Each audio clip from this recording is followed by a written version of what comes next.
Hi guys, welcome back to my channel. My name is Praise and you're welcome to a new video.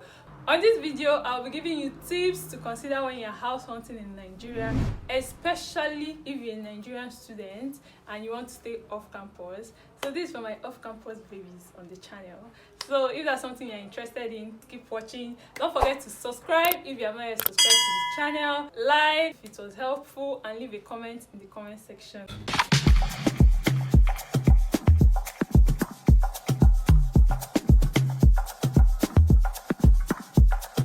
I divided this video into 4 chapters. The first chapter is factors to consider before going house hunting. Second chapter is factors to consider when you are house hunting, during the process of house hunting. And third is questions and findings to do before making payments.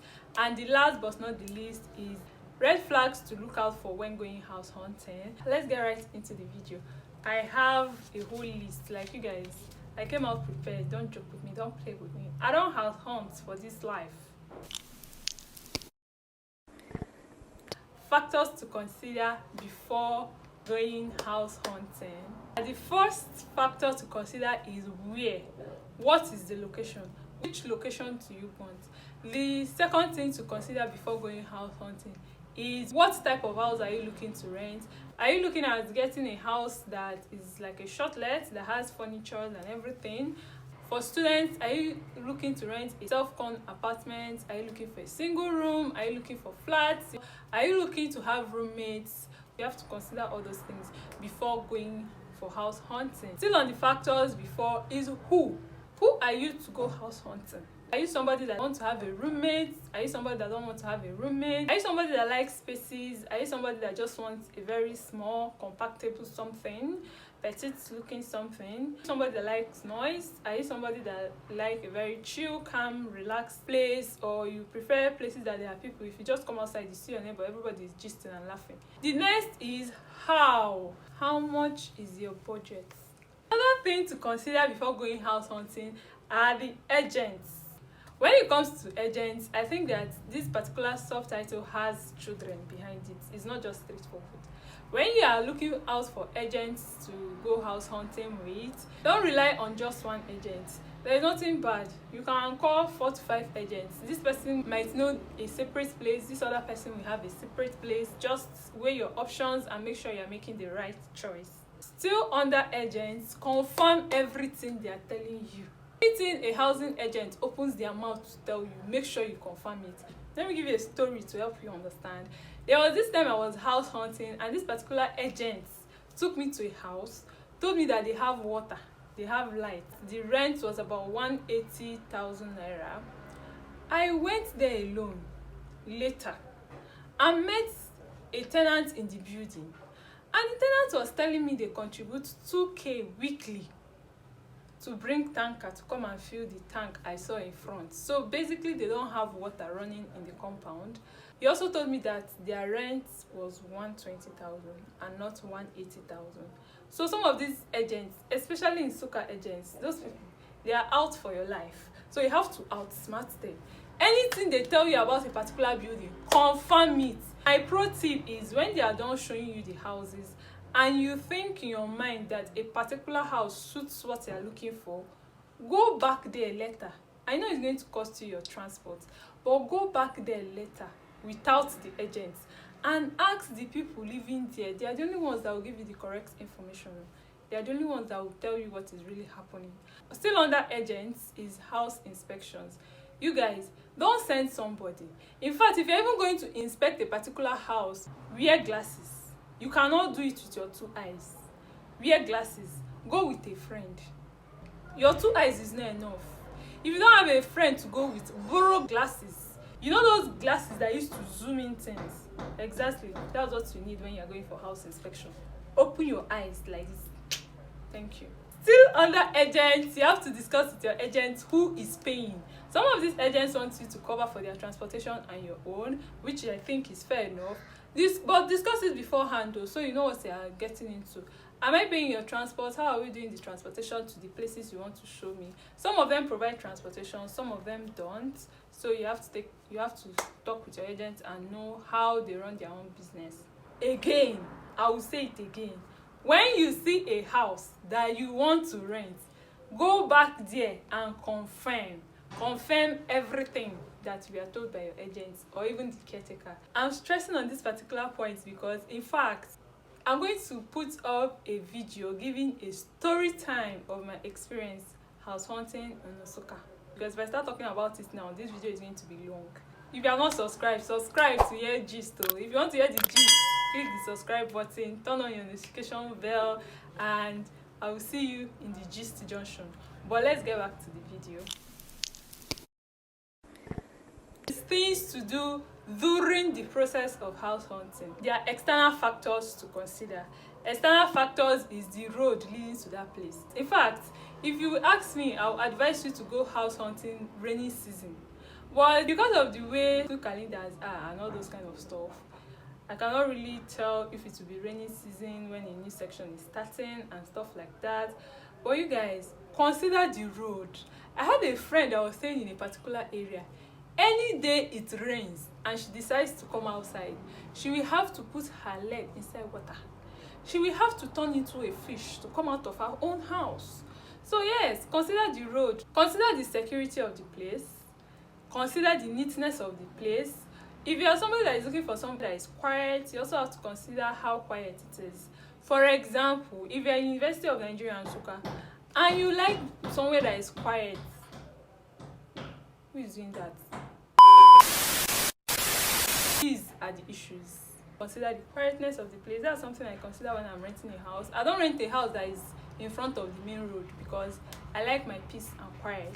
I also have to consider proximity to school. How close is your area to school? If the place is far, how do you go about your transportation? Do you want to use Legacy's Benz? Do you want to be taking school shuttle? Or in my school, the way they fix classes, you just have to be very close not to miss them.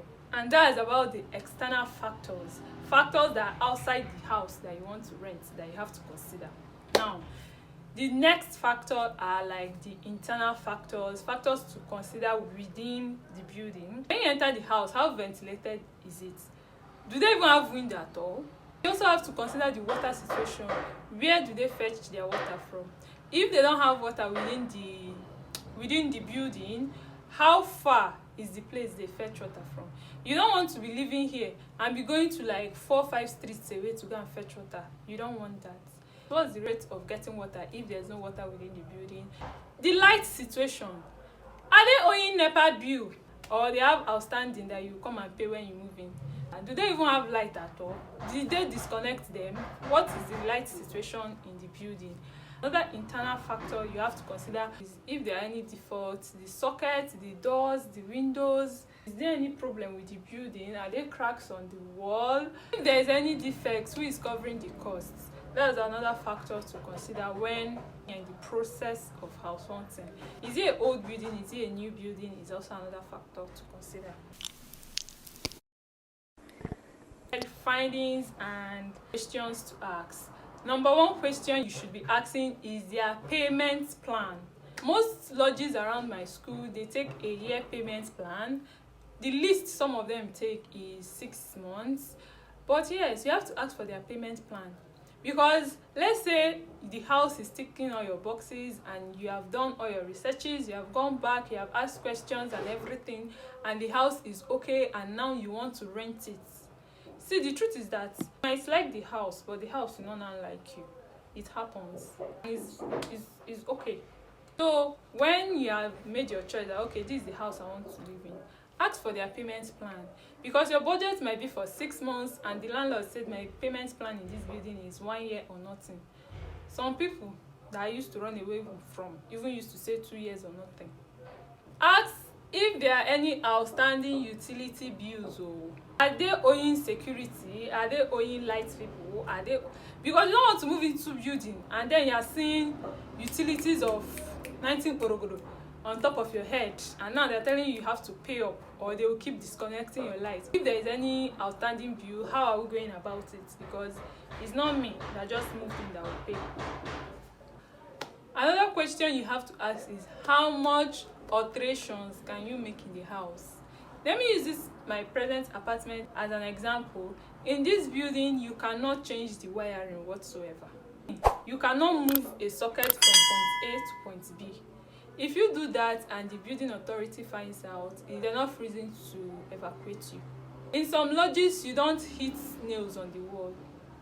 In some lodges, you don't repaint the building. Before you come in, they paint it for you, and when you're about to leave, you paint it back for them. So that's some of the conditions. So you also have to ask them. Another question you should ask before making payment is, are they curfews? If it's a curfew that you are okay with, fine. If you're not okay with it, you move with immediate effect. If you are house hunting around the school environment and they give you tenancy agreements and you see anything you don't understand inside, Google it. What did I say? Google it. If they use big drama and food that place, Google it. So you not go and sign one tenancy agreement that will come and put you in trouble tomorrow. It's not fair. Some of them are actually very dubious, but that's story for that gist. For the story time I'll be uploading after this video. Also, the renewing of the rent. What happens if you decide to move out before your rent is expired? How much do you pay to renew rent? In most houses in Nsukka, you will see a lodge of 150,000. The renewing of the rent will be 110, 120, 130. It's not always the same price you pay when you are moving in. So ask them, how much, if I want to renew this rent, how much do I pay? If I want to move out before my rent is expired, are you going to refund me? Can I bring somebody to pay me and stay for the time that I've not stayed? In this particular building, I don't think they do that here. In some lodges, if you want to move out, all you need to do is to tell the landlord and they will give you a refund of your money. In some, you can bring somebody to come and take your space and then take money from the person. In some, you will not bring anybody. That one is like Ogbanje giving spirit. But that one, you will not bring anybody. You will just pack and go. And then whenever somebody rents the space, they will not refund you from the time somebody rents the space to the time your rent is supposed to expire. So let's say your rent is from January to December and it's supposed to expire December, right? And you're moving out in May. You cannot bring somebody in. The place will be open through May, and if somebody finally rents that particular space in August, they will refund you August to December. They will not now refund you May to December. They will refund you from when somebody new moves in to that time. So ask them, how do people do renewal? How do people do refunds? How do people do if I want to move out and my rent have not expired? These are the questions you have to ask before making payments for a building that you see that you like, especially around the school environment. I've experienced all the experience, so you don't have to experience it. You get? Red flags to look out for. If the landlord or the landlady is living in the same building, please, if the landlord or the owner of the building is living in the same building, chances are that they will be very troublesome. So please, if you have other options, explore it. If the agent is asking you for inspection fee, my sister, run. Because how many inspection fees do you want to pay? If you don't go today, you don't like the place, you have paid the inspection fee. Tomorrow you can meet another agent, they will take you, pay another inspection fee. If you have the money and you don't have any problem with it, it's okay, you can pay inspection fee. But me personally, I'm not paying any inspection fee when I will still pay agent fee if I see a place that I like. No I'll still pay agent fee, so I'm not paying inspection fee anything. If the agent begins to sweet talk you, it's sweet oh, this place is very cheap oh, you don't see any house like this any other place, so they have water, they have light, they have itanibobo tibobo. Be very careful with that particular building. That agent is not telling you the truth. Especially in Nsukka agents, those ones, they after your life. I said what I said. If the building is giving mini shortlets, there was this building I wanted to rent. The first and the second floor are for shortlets, and then the third and the final floor is for renting. Now you don't even know your neighbor, you don't even get familiar faces. You might see this person today and see this person tomorrow. You just be seeing different places. So the chances of the thefts happening there to be high is there, because you don't know the faces of people entering your compound. So you cannot even be alerted when you see a face that you're not familiar with. So that's another factor to consider. If the place is giving mini shortlets and you're okay with somebody robbing you, you can as well rent it. It's all about choice. But me, I will not be renting a building that is giving mini shortlets. If the landlord is asking you for 2 years up front, run oh run, especially if they don't do refunds. Okay, what if I don't like the house? What if I decide to japa? What if I decide to leave this school and go to another school? These are the issues. Why are you asking me to pay 2 years upfront? Sha, if you pay 2 years upfront, that means you'll be relaxed for the next 2 years. I only advise you pay 2 years upfront. If after you paid for the first year, you have lived there for 1 year and you feel comfortable enough that okay, oh, this is the house you plan to live for the next 2 years, it's fine. You can pay 2 years upfront. But not that first down payment that I'm paying. You now tell me 2 years upfront. Wow, I'm not doing it, my dear. I cannot.